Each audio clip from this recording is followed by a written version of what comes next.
목사님 나오셔서 어느 길로 가고 있습니까? 라는 제목으로 말씀 전하실 때 귀한 은혜 받으시기 바랍니다.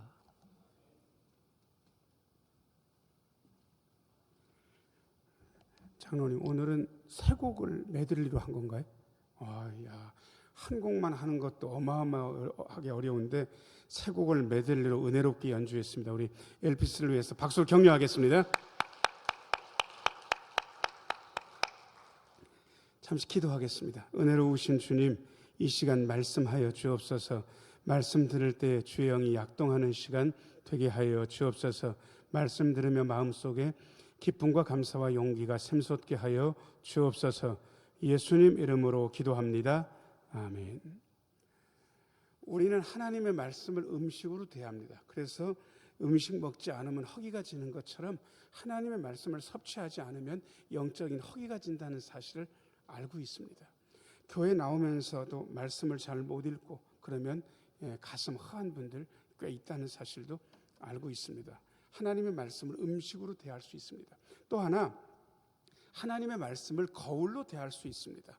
늘 거울을 비춰보면서 야, 아직까지는 괜찮네, 아직까지는 팽팽하네, 이거 하려고 거울 보는 게 아니잖아요. 거울 보면서 뭐가 잘못됐는지 고치려고 거울 보는 것 아니겠습니까? 그래서 하나님 말씀을 대하는 두 가지 태도, 영적인 음식으로 대하는 거, 영적인 거울로 대하는 거 다 좋은 태도인데, 오늘 말씀은 제가 음식 측면이 아니라 거울처럼 여러분들과 사용하고 싶습니다. 제가 사람을 두 종류로 딱 나누어서 흑백으로 나누는 걸 굉장히 싫어하는 사람이긴 해도 성경은 희한하게 사람을 두 종류로 나누는 것을 마다하지 않습니다. 꼭 어떻게 이야기하냐 그러면 시스템이 달라요. 이쪽 시스템이 다르고 이쪽 시스템이 다릅니다. 뭐 체제라고 얘기해도 상관없습니다. 그 다음에 동력이 좀 다릅니다. 여러분, 경유차, 휘발유차는 기름 가지고 가는 거잖아요. 전기차는 뭐 가지고 갑니까? 전기 가지고. 동력이 달라요. 사람도 그런 것 같아요. 동력이 달라. 어떤 사람은 욕심 동기로 움직이고 어떤 사람은 또 다른 동기로 움직입니다. 그러고 보니까 방향도 다른 것 같아요. 방향이 다르니까 길도 다릅니다. 여러분, 그렇게 해서 사람을 두 종류로 나누는데, 자, 저를 따라서 하세요. 두 가지 체제, 두 가지 동력, 두 가지 길, 두 가지 동기.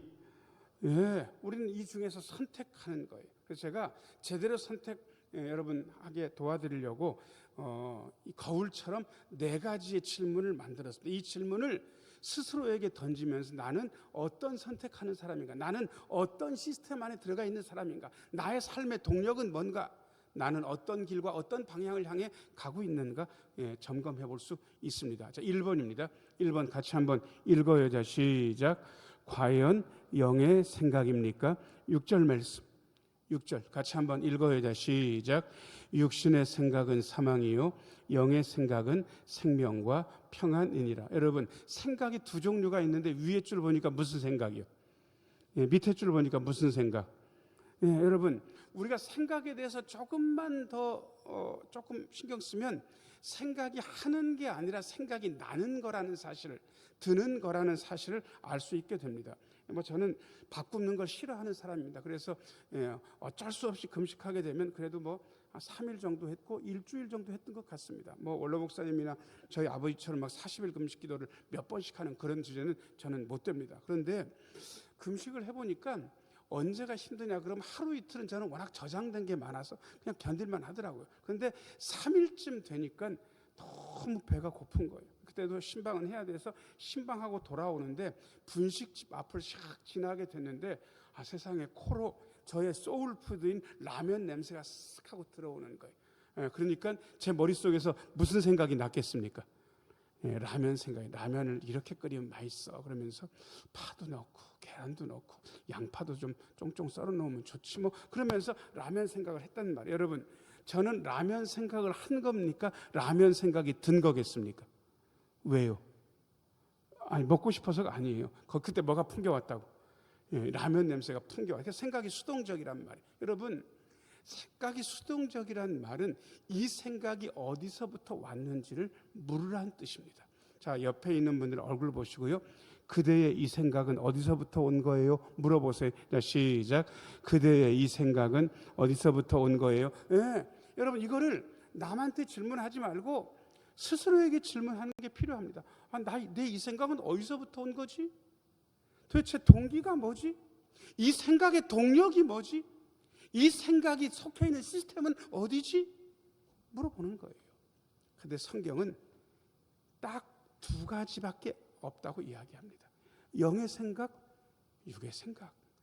끝도 완전 다릅니다. 육의 생각은 죽는다. 영의 생각은 생명과 평안이다.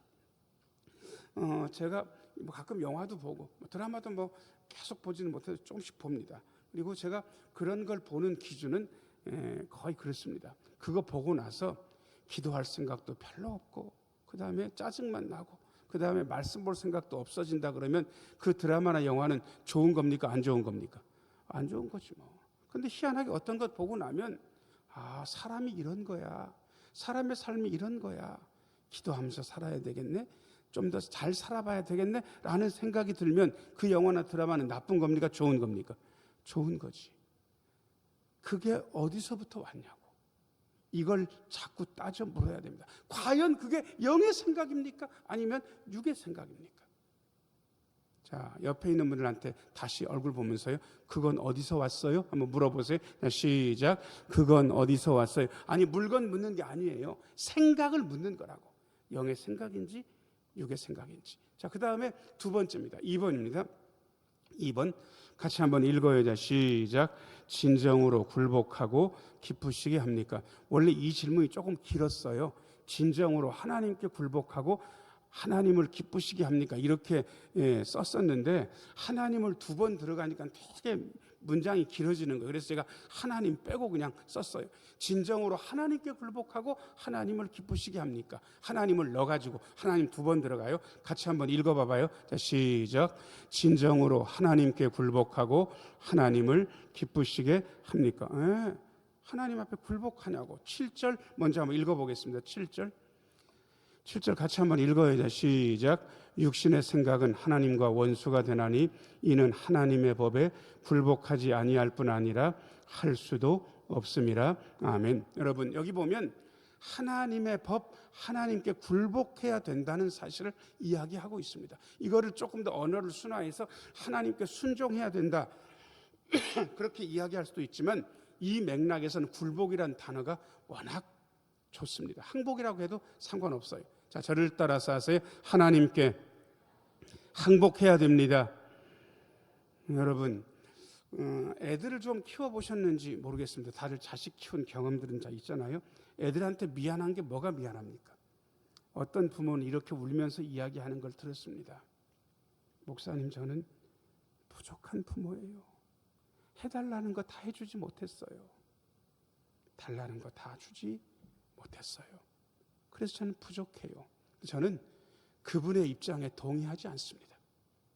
요즘 아마 애들 육아 프로그램이나 심리 상담 프로그램 나오면 아마 세 분의 여자가 뜨는 것 같아요. 오은영 박사님은 이미 떴고 요즘 이호선 선생님도 좀 뜨는 것 같고 조선미 선생님이라고 아시는지 모르겠습니다. 그분이 현실 육아의 대가예요. 오은영 선생님하고는 조금 결이 다릅니다. 보통 부모들이 자식한테 뭐가 미안하냐 그러면 잘 먹이지 못한 거, 잘 입히지 못한 거, 공부 잘 못 시켜준 거 이런 것 때문에 늘 죄책감을 가지고 있는데 그분이 이렇게 얘기하더라고요. 당신들이 먹는 거를 똑같이 먹였고 당신들이 입는 수준에서 최선을 다해서 비슷하게 입었으면 절대로 못한 거 아니라는 거예요. 그것 때문에 죄책감 가지지 말라는 거예요. 그리고 애들은 부모한테 굴복하는 걸 배워야지 그 굴복을 못 배우면 사회에 나가서 사고를 치니까 애를 단단히 잡아서 가르쳐야 된다고 그 조선미 선생이 이야기합니다. 제가 마트에서 희한한 광경을 보았습니다. 장난감 코너 앞인데 애가 들어 누웠어요. 보니까 4살쯤 되는데 사달라 그러는 거예요. 그런데 엄마가 잘 타일러, 야 비슷한 거 집에 있어. 너 석주 전에도 이거 비싼 거 사달라고 해서 엄마가 사줬지 않냐. 이거 내가 보기엔 비슷한 거 같은데 너 왜 또 새 거 사달라. 아니 이게 필요하대. 아주 누워가지고 땡깡을 부리고 있는 거예요. 여러분, 자 방법이 두 가지가 있습니다. 1번 굴복하고 사주는 방법이 있습니다. 2번은 뭐냐 그러면 야 내가 다시 이야기할게. 너 이번에 이거 안 사줄 거야. 너 이거 필요 없고 네가 아무리 때를 써도 엄마 안 사줘. 내가 5살 때까지 너 기다리다가 너 더 이상 안 되는 나면 엄마 집에 갈 거야. 쌩 하고 가버리는 방법 2번이 있는데 자 1번과 2번 방법 중에 여러분들은 몇 번을 쓰시겠습니까? 2번이에요? 2번이라고 말씀해 주셔서 감사합니다. 저는 1번 방법을 쓴 부모도 알고 2번 방법을 쓴 부모도 알고 있습니다. 그리고 그 애의 미래는 1번을 쓰는 순간 부모가 질질질 끌려다니게 돼 있습니다. 그래 울지마 사줄게. 아니요, 잘하는 거 아닙니다. 제가요 5가지 기다리고 너 안 일어나면 엄마 아빠 갈 거야 하고 쌩 가거든요. 근데 세상에 조금 가는 것 같더라고요. 그러니까 애가요 누워서 막 땡깡을 쓰면서 눈을 살짝 떠가지고 눈치를 봐요. 예. 그리고 딱 이 마트 이 코너를 잡고 이 좌판대 코너를 싹 도는 순간 애가 벌떡 일어나더니 나 데리고 가 그러면서 여러분 굴복해야 돼요. 누구한테 굴복해야 되는지는 아세요? 자, 고개를 들고 저를 따라서 한번 하겠습니다. 하나님께 굴복합니다. 자, 그러면 굴복하는 건 모션이 중요하기 때문에 강도가 갑자기 여기 들어와서 총을 딱 겨누면서 손 들어! 말 안 들으면 죽일 거야 그러면 손을 드는 방법이 있습니다. 자, 1번 이렇게 드는 방법이 있고 2번 자, 이렇게 드는 방법이 있습니다. 자, 1번과 2번 중에 여러분들이 살으려 그러면 1번처럼 드는 게 낫겠습니까? 2번처럼 드는 게 낫겠습니까? 그럼 자, 2번처럼 들어 손 다 드시라고. 벌 세우는 거 아니까 다 이렇게 드세요. 다 이렇게 드시고 위로 번쩍 드세요. 총 갖다 대는데 왜 그러고 계셔? 자, 고개를 들고 자, 저를 따라서 하세요. 하나님의 뜻에 완전히 굴복합니다. 하나님께서 시키시는 대로 그렇게 살겠습니다. 손 내리세요. 그거예요. 인생의 주인이 바뀌었잖아요. 이제 인생의 결정권이 없어요. 나는 내 결정대로 살지 않아요. 하나님께서 결정하시면 그것을 따라요. 그게 예수 믿는 최고의 방법이에요. 다른 방법은 없어요. 제가 어떤 목사님께 존경하는 목사님인데 목사님 그 집사님은 어떠세요? 제가 그 집사님 알아요. 그러니까 저는 좋은 대답을 기대했어요. 아이고 예수 잘 믿는다고 얼마나 충성하는지 모른다고 뭐 그렇게 대답이 나올 줄 알았는데 세상에 그 목사님이 웃으면서 뭐라고 이야기하나 그러면 확실히 목사님들은 멋진 분들은요 말도 멋있게 해요. 목사님 그 집사님은 아직도 주인이 안 바뀌었습니다. 자기가 주인입니다. 자, 이분이 신앙생활을 잘하는 것 같습니까? 잘 못하는 것 같습니까? 잘 못하지. 신앙생활이 뭔데? 주인 바꿔가지고 내 마음대로 안 살고 자, 누구의 뜻대로 살아요? 하나님의 뜻대로 사는 거 아니에요. 그게 진짜 신앙생활이에요. 그게 굴복하는 거 아니겠습니까? 여러분 잊지 마세요. 우린 인생의 결정권이 없습니다. 자, 저를 따라서 하세요. 하나님, 제 인생의 결정권을 하나님께 양도합니다. 하나님께서 결정하시는 대로 잘 따르겠습니다. 그렇게 살면 되는 거예요. 그게 굴복하는 거예요. 자, 그 다음에 8절 8절 같이 한번 읽어요. 자, 시작. 육신에 있는 자들은 하나님을 기쁘시게 할 수 없느니라. 여러분 누구의 기쁨을 추구하기 위해서 사십니까?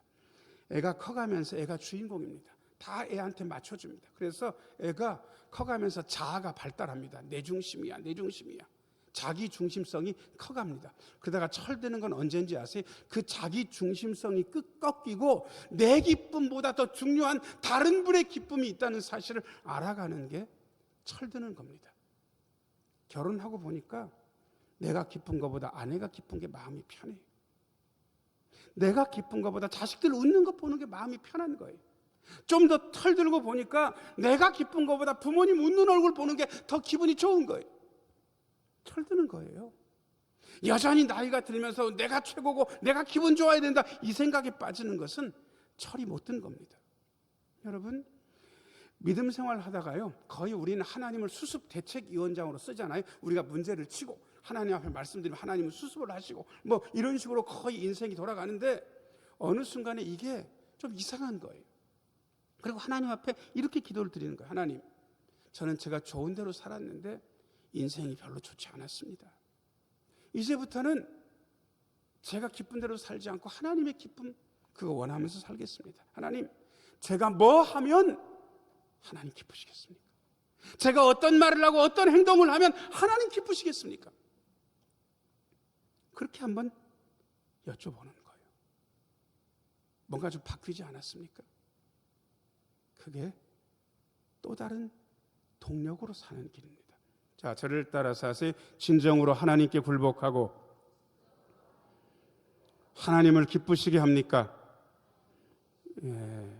영의 생각인지 물어보는 거랑 두 번째, 진정으로 굴복하고 기쁘시게 하는지 물어보는 거 두 번째까지 했습니다. 자, 세 번째입니다. 3번 같이 한번 읽어요. 자, 시작. 정말 그리스도의 사람입니까? 9절 말씀. 9절 같이 한번 읽어요. 자, 시작. 만일 너희 속에 하나님의 영이 거하시면 너희가 육신에 있지 아니하고 영에 있나니 누구든지 그리스도의 영이 없으면 그리스도의 사람이 아니라. 아멘. 자, 우리가요 물어보는 게 중요합니다. 옆에 있는 분들한테 그대 안에 누구가 계세요? 이렇게 물어보세요. 자, 시작. 그대 안에 누구가 계세요? 누가 계십니까? 여러분, 누가 계시죠? 하나님의 영, 예수님의 영, 성령 다 똑같습니다. 왜냐하면 이 세 분이 셋이면서 하나이기 때문에 그렇습니다. 그럼 제가 여러분들한테 물을 테니까 그리스도의 영이라고 일단 대답을 하세요. 여러분들 속에 누가 계십니까? 그리스도의 영이 계십니다. 그리스도의 영이 있으면 맨 밑에 줄 누구의 사람입니까? 그리스도 사람이죠. 그런데 여러분, 그 다음 질문 때문에 여러분들이 이 얘기를 잘 못하는 거예요. 자, 그럼 제가 다시 물을게요. 자, 그대들 안에 누가 계십니까? 그러면 정답 그리스도의 영입니다. 이렇게 대답하는 거예요.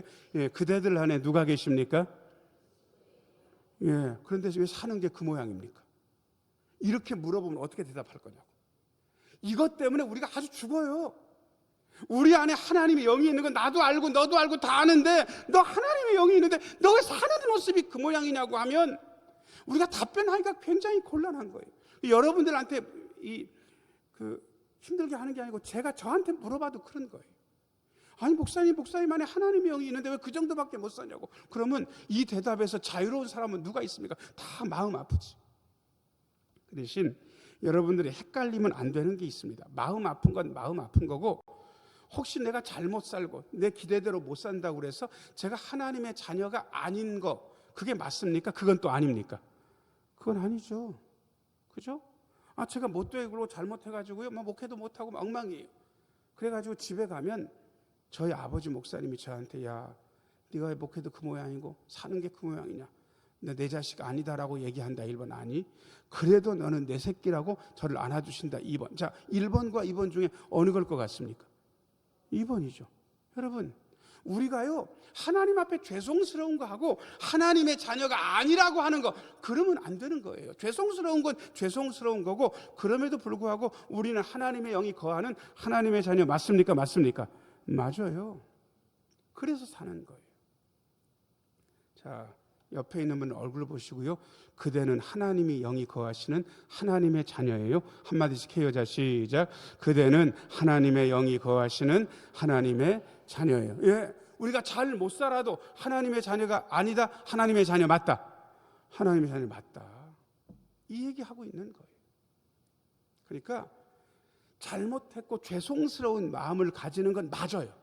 그런데 죄송스러운 마음까지지 거기서 지나가지고 너 그렇게 살기 때문에 하나님의 자녀 아니다, 이런 얘기는 하지 마세요. 그건 귀신이나 하는 짓이에요. 마귀나 하는 소리인 거예요. 여러분 헷갈리지 마세요. 자, 저를 따라서 하세요. 그럼에도 불구하고 나는 하나님의 자녀입니다. 난 하나님의 자녀인 거예요. 이거를 고백하면서 살아야 돼요. 자, 그 다음에 4번입니다. 네 번째 같이 한번 읽어요. 자, 시작. 참으로 부활에 이릅니까? 10절 11절 10절 11절 같이 한번 읽어요. 자, 시작. 또 그리스도께서 너희 안에 계시면 몸은 죄로 말미암아 죽은 것이나 영은 의로 말미암아 살아있는 것이니라. 예수를 죽은 자 가운데서 살리신 이의 영이 너희 안에 거하시면 그리스도 예수를 죽은 자 가운데서 살리신 이가 너희 안에 거하시는 그의 영으로 말미암아 너희 죽을 몸도 살리시리라. 아멘. 제가 목사가 돼서 참 좋다고 생각되는 게 몇 가지가 있는데, 그 중에 최고를 꼽으라면 우리 교우들이 가장 슬퍼할 때 제가 같이 있을 수 있다는 사실이 전 언제나 기쁜 사람이었습니다. 그게 최고예요. 가장 슬픔의 순간에 목사는 같이 있을 수 있어요. 본인이 아파가지고 수술을 앞두고 울고 있을 때, 자식들이 힘들어가지고 고통스러워서 목사하고 상담할 때, 사랑하는 사람이 먼저 세상을 떠나가지고 죽음의 문턱을 넘고 있을 때 목사는 같이 있을 수 있는 거예요. 근데 여러분, 제가 나빠지지 않은 이유가 뭔가 했더니 매일 새벽 예배하고 매일 저녁에 기도하니까 그런 거 아닙니까? 아니, 그거 말고 다른 게 있더라고요. 제가 장례식을 자주 하지 않습니까? 장례식에 가면 참 인간이 별 볼 일 없다라는 생각이 드는 순간들이 몇 순간이 있는데, 그 중에 어느 순간이냐 그러면 가만히 서 있으면 관이라 그러고 움직이면 구라 그러잖아요. 그래서 운구하고 화구에다가 집어넣고 나중에 이렇게 화구의 문이 이렇게 닫히잖아요. 그때요, 얼마나 유가족들이 우는지 모릅니다. 비통해서. 이게 끝인가? 이게 사람의 끝인가? 그런데 저는요, 그렇게 우는 유가족들과 함께 같이 기도하면서 그때 제 마음에 외치는 게 있습니다. 이게 끝이 아닙니다. 이 이후에 부활이 있습니다. 저는 속으로 언제나 그 얘기를 합니다. 자, 저를 따라서 하세요. 이게 끝이 아닙니다. 나중에 부활이 있습니다. 예, 그거를 나눠야 되는 거예요. 1시간 반쯤 2시간 정도 화장 끝나고 나면 제가 나옵니다. 제가요, 얼마 안 됩니다. 요만큼 돼요. 그냥 요만큼. 그 죄를 보면서도 유가족들이 함에다 놓고 이렇게 안고 있으면 아직 열기가 있어가지고 따끈따끈 하잖아요. 이렇게 끝나는 건가? 울더라고요. 어떤 자식들은 쓰다듬으면서 막 울어요. 그때 제가 그분들과 이 말을 나누고 싶은 거예요. 자, 저를 따라서 하세요. 이게 끝이 아닙니다. 나중에 부활이 있습니다. 예. 가장 슬픔의 순간에 그 얘기를 떠올릴 수 있고 그 얘기를 할 수 있다는 것은 얼마나 고마운 일인가, 얼마나 감사한 일인가. 여러분, 한 30년쯤 지나면 제가 아마 없을 수도 있습니다. 물론 그것보다 더 오래 살 수도 있습니다. 근데 뭐 대충 여기 앉아 계신 분들도 30년쯤 지나면 뭐 여기 안 계시겠죠. 근데 그게 무슨 문제가 됩니까? 예, 몸은 다 죽잖아요. 그게 무슨 문제가 되냐고요. 자, 저를 따라서 하세요. 나중에 부활이 있습니다. 예, 우리 이거 믿고 사는 거예요. 다 그 길 가요. 안 가는 사람 없이 다 가는 거예요. 그런데 그게 문제가 안 되는 건 나중에 부활이 있고 그 부활을 우리가 믿고 있기 때문에 그렇습니다. 그래서 여러분, 오늘 본문은 우리에게 4가지 질문을 아주 직격탄으로 던지고 있습니다. 당신의 생각이 영의 생각 맞습니까? 이렇게 진정으로 하나님께 굴복하고 하나님을 기쁘시게 하려고 그거 하는 겁니까? 정말 그리스도의 사람 당신 맞습니까? 참으로 부활 생명을 고백하고 믿고 있습니까? 우리에게 질문합니다. 제가 오늘 이 질문에 제대로 답을 하기 위해서 3문장으로 요약해 왔습니다. 같이 한번 읽어요. 맨 위에 문장 시작. 우리의 길은 성령님과 함께 걷는 길입니다. 그죠? 우리 혼자 있는 거 아닙니다. 자, 그 다음에 2번째 문장 읽어요. 시작. 영의 생각으로 마음을 채우고 하나님께 굴복하며 하나님을 기쁘시게 합니다. 여러분들의 삶에 결정권이 있다고 착각하지 마세요. 우리는 하나님께 항복한 사람이고 모든 결정권을 하나님께 양도했습니다. 이제 우리는 하나님이 결정하신 대로 하나님을 기쁘시게 하면서 살아갑니다. 자, 그 다음에 3번째 문장 같이 읽어요. 시작. 내 안에 성령을 확증함으로 그리스도의 사람으로 부활의 소망을 품고 승리합니다. 아멘. 여러분, 죽음의 자리에서도 여러분 이렇게 외쳐야 됩니다. 자, 저를 따라서 하세요. 이게 끝이 아닙니다. 한 번만 더요. 이게 끝이 아닙니다. 예, 우리는 부활의 소망으로 살아가고 있기 때문에 그렇습니다. 여러분, 우리가 어느 길로 가고 어떤 동력으로 움직이고 어떤 체제 안에 있는지 잘 생각하시고 제대로 된 길을 걸으시면서 놀라운 하나님의 은혜를 덧입는 우리 모두가 되기를 예수님의 이름으로 축원합니다. 은혜로우신 아버지 하나님, 우리의 길이 성령님과 함께 걷는 길이니 영의 생각으로 마음을 채우게 하여 주옵소서. 하나님께 굴복하며 하나님을 기쁘시게 하는 우리 모두가 되게 하여 주옵소서. 내 안에 성령님을 확증하며 그리스도의 사람으로 부활의 소망 가지고 승리하게 하여 주옵소서. 예수님 이름으로 기도하옵나이다. 아멘. 436장 찬송합니다.